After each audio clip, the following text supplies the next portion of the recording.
El ser humano, desde la primera vez que pensó, se preguntó qué, quién o cuál era la razón de todo lo que pasaba a su alrededor. Claramente, en ese entonces, la ignorancia de su entorno no le daba mucha información de dónde obtener esa respuesta.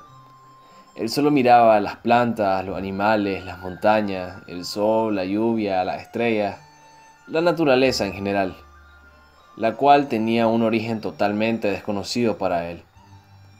Gracias a ese interrogante como base surgió el primer pensamiento de lo espiritual. Todos los fenómenos de la naturaleza eran atribuidos a un dios o dioses. Y esto no es algo extraño o particular. Existen muchísimas religiones, algunas extintas y otras aún vigentes, que le tratan de dar una explicación divina a todos estos fenómenos. Claro, hoy en día tenemos respuesta a la mayoría de estas preguntas a través de la ciencia.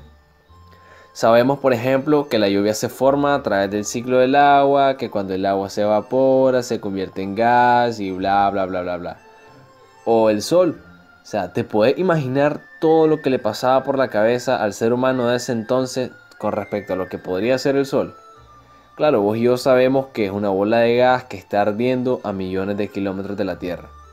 Y muchas más respuestas que ha podido otorgar la ciencia a través de experimentos y evidencias que comprueban dichos fenómenos, dejando prácticamente humillado el plano espiritual, haciéndolo ver un poco primitivo e irrelevante.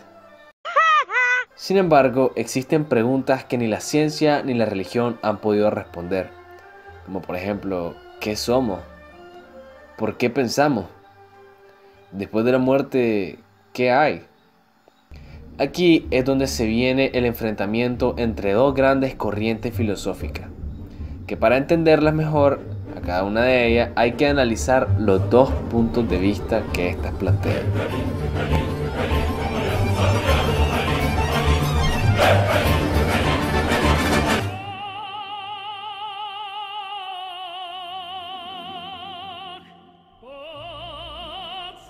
La espiritualidad son todos esos sentimientos constantes en nuestro ser que nos permiten conectarnos con lo que hay más allá del cuerpo.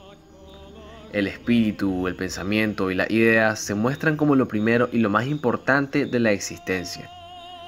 Los espiritualistas conciben que la materia existe porque el espíritu o las ideas la crean, y sin esto la materia no puede ser creada. A su vez, el espíritu es lo que nos hace ser conscientes de nosotros mismos, nos hace razonar y nos da la capacidad de decidir qué hacer o sentir. Como mencioné anteriormente, las religiones son un ejemplo claro de esto, ya que mantienen que la existencia e incluso todo el universo es una creación de un espíritu al cual llaman Dios.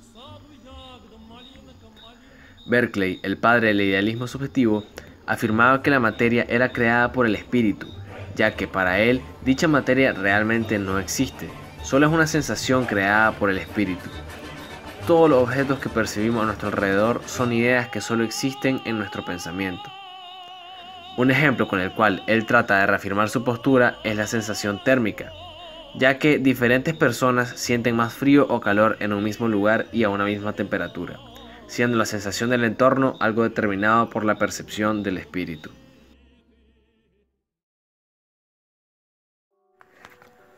Por otra parte, como némesis de los espiritualistas, nos encontramos con el materialismo. Esta postura surge de los hombres que no se fiaban de la metafísica y buscaban una respuesta más concreta en las cosas tangibles. Así fue como se estableció que nuestros pensamientos surgen debido a que tenemos cerebro, o sea, la materia crea la idea y esta idea a su vez provienen del entorno material que nos rodea. Los seguidores de esta corriente niegan la existencia de un mundo metafísico, puesto que si la materia crea el espíritu, no fueron los dioses los que crearon al humano, fueron los humanos los que crearon a los dioses.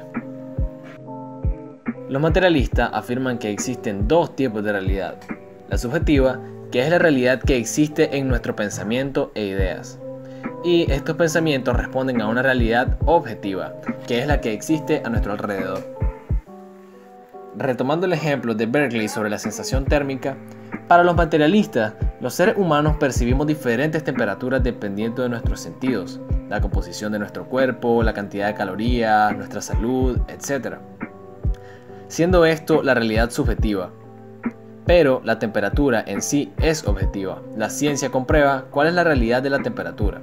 Y es gracias a la ciencia que los materialistas han logrado llegar a conocer los fenómenos que acontecen a nuestro alrededor.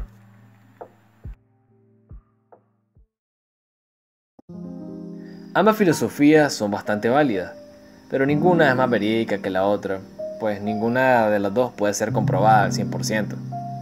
En lo personal, me considero más del lado materialista. Siento que esta corriente tiene una explicación y una base más lógica con respecto al espiritualismo, que para mí es solo una idea bastante primitiva de por qué pasan las cosas, ya que solo se basa en creencias y no aporta mucha evidencia de sus fundamentos, más que la espiritual. Pero bueno, en fin, cada quien es libre de pensar y razonar dependiendo de su punto de vista, y sacar sus propias conclusiones sobre el tema.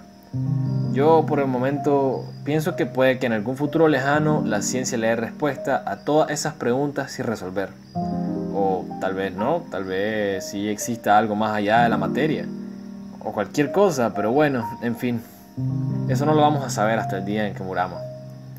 Lástima que no podamos volver a la Tierra para mostrar una respuesta.